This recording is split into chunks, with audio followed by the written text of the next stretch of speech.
And if we look at Paul's teaching, we see he talked a lot about work and money. In fact, it's a surprising amount. When we pull it all together, it's over and over and over, because Paul realizes this is a critical piece of the Christian life and vitally important to your ability to plant a church.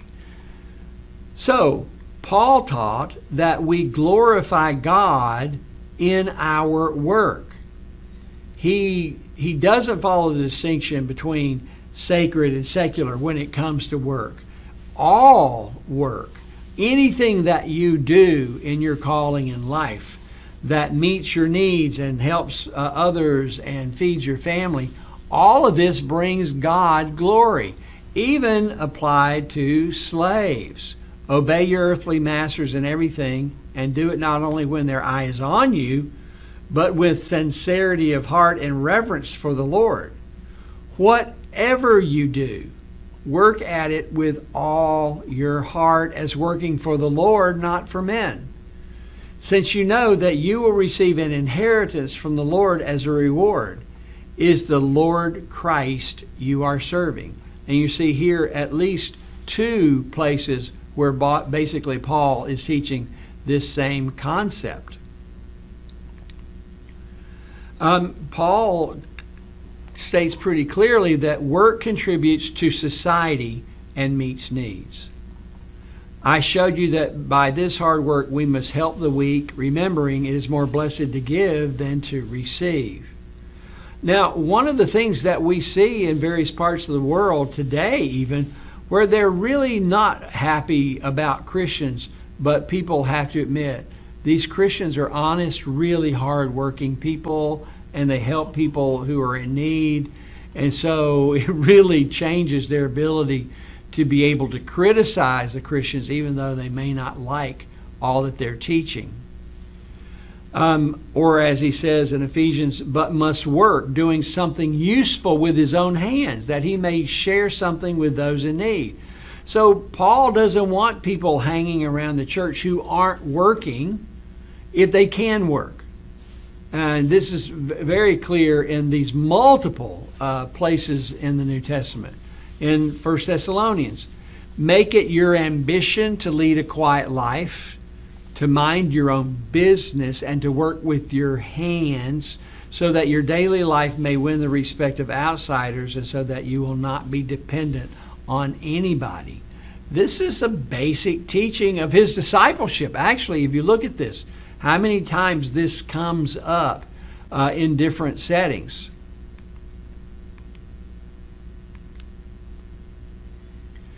And Paul says that when we work and are meeting our own needs, then we're able to feed the helpless, something that he thinks Christians should be doing.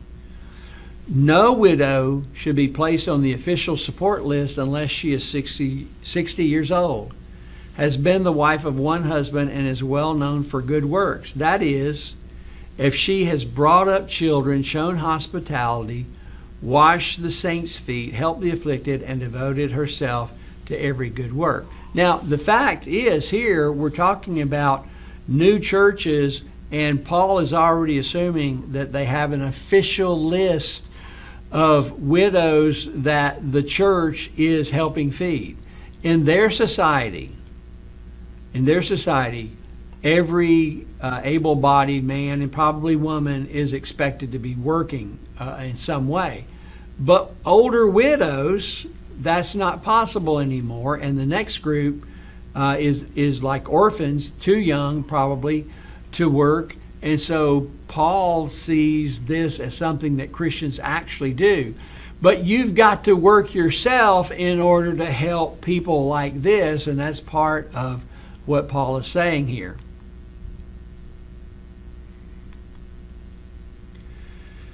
So Paul also believed that we make work an expectation of the Christian community.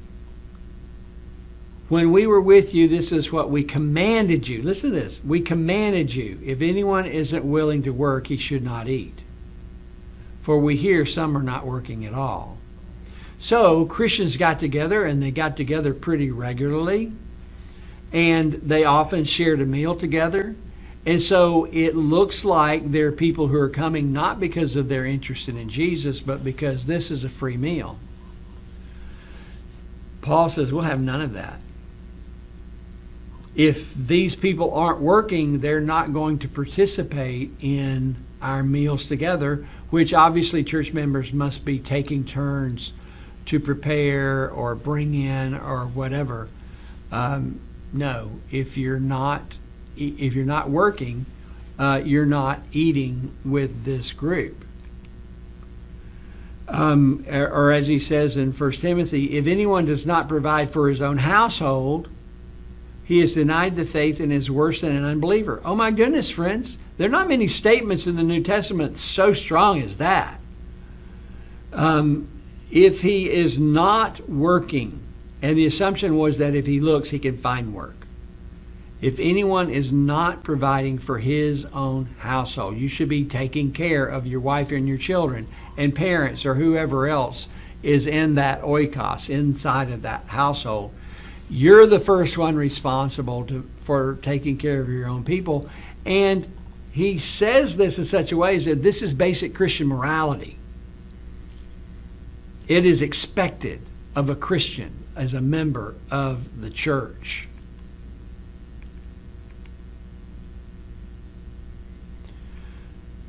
Paul also says that getting more is not the goal. I mean, we don't work hard. I mean, yes, we want to have enough, but the goal of life is not to keep working hard so that we get wealthier and wealthier. He says that we should be content with what we have.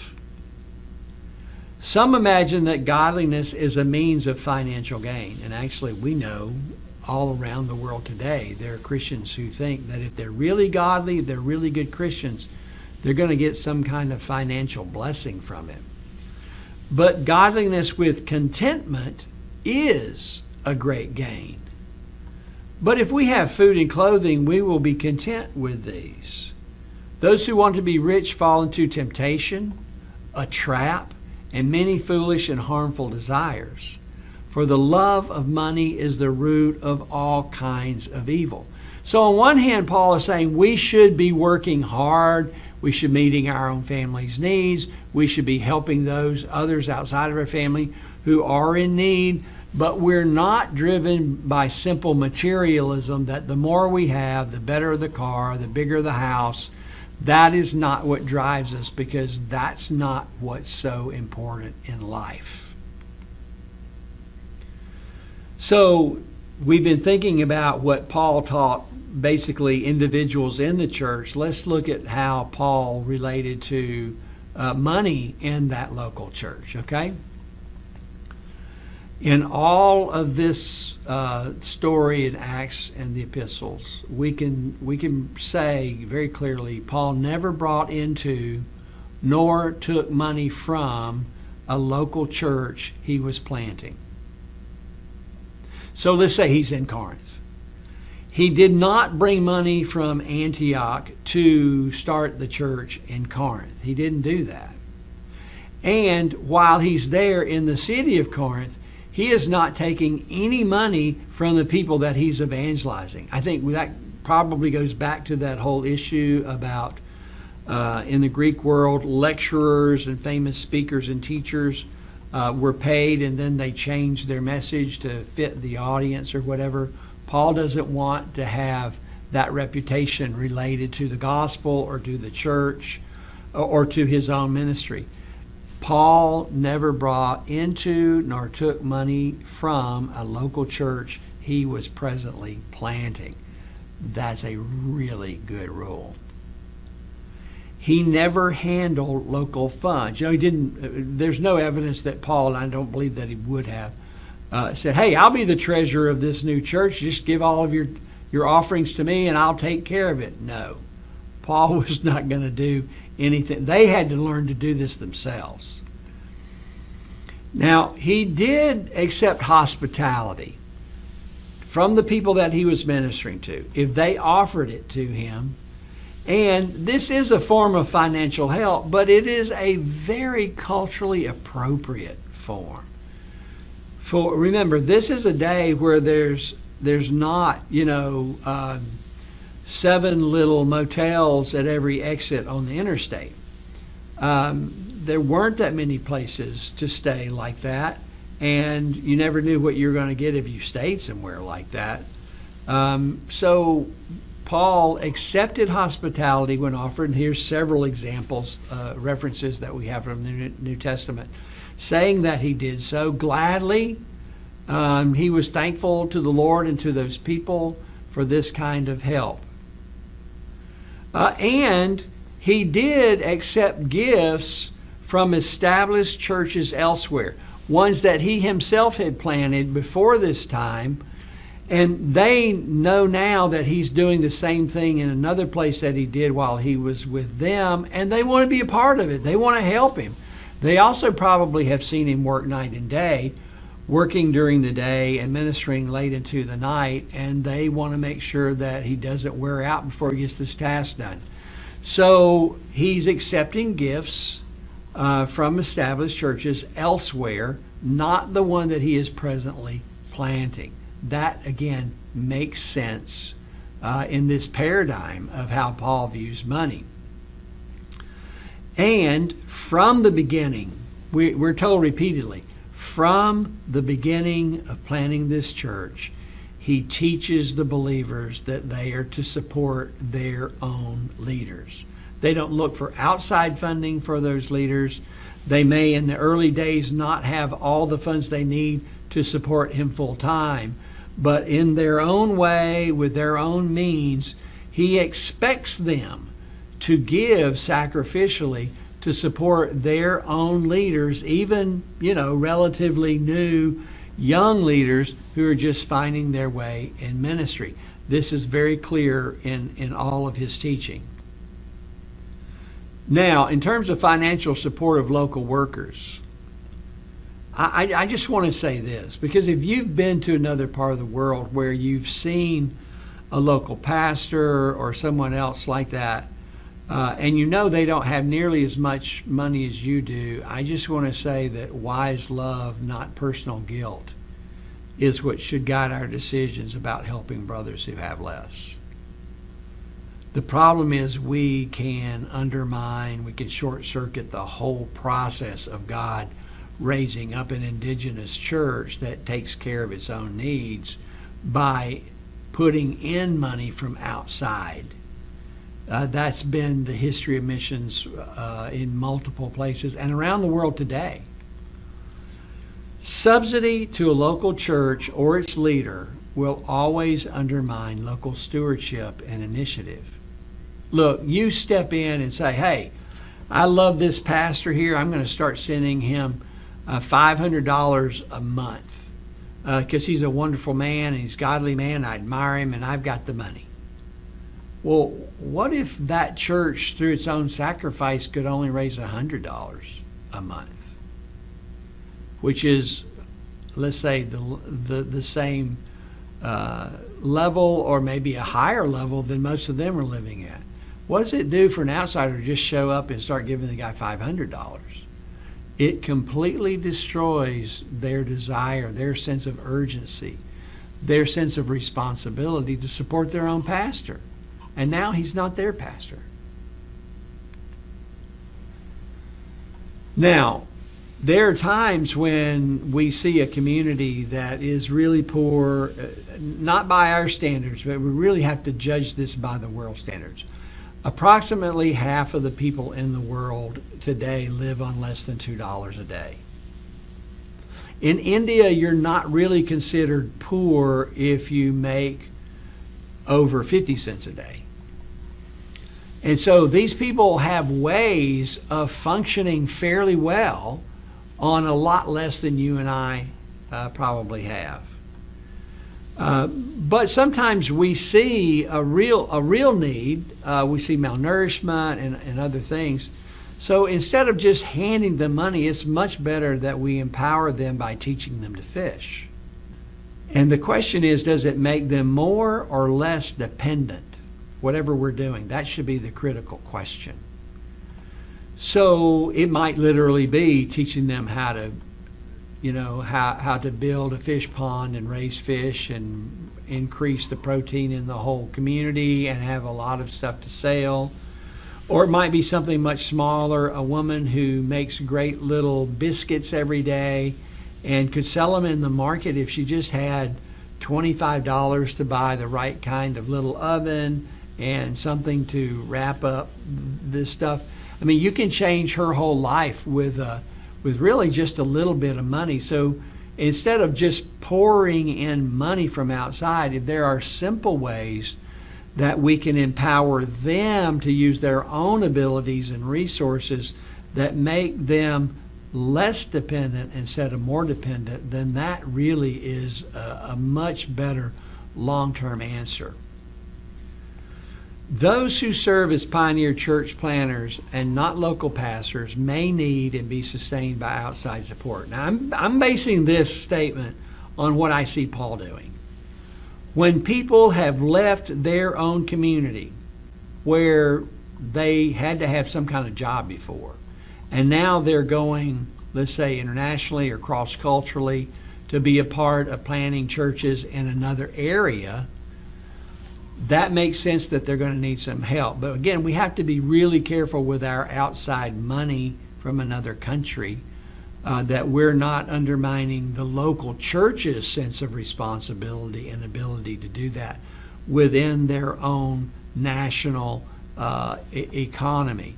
But the most common thing that I see is that people raise money for what they call church planners because they've learned from us things like this.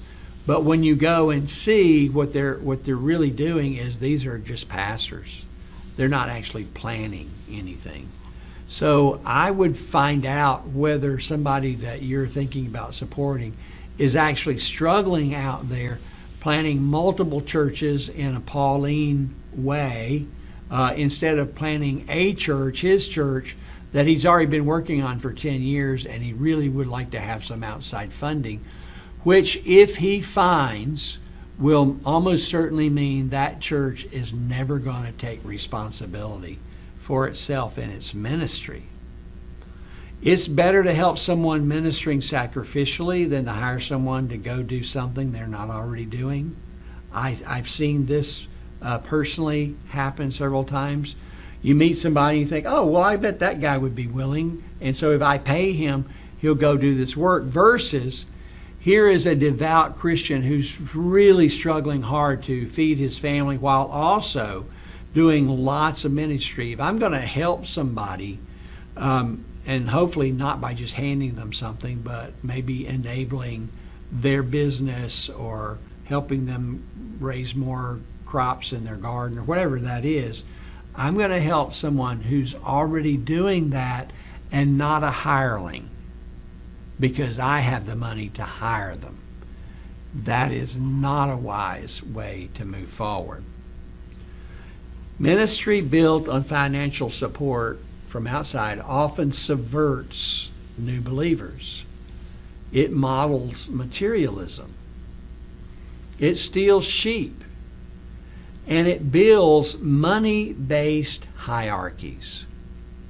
One of the largest money-raising Christian groups in Asia had a president who raised billions of dollars of largely American but European and other money to support ministries in a poorer country.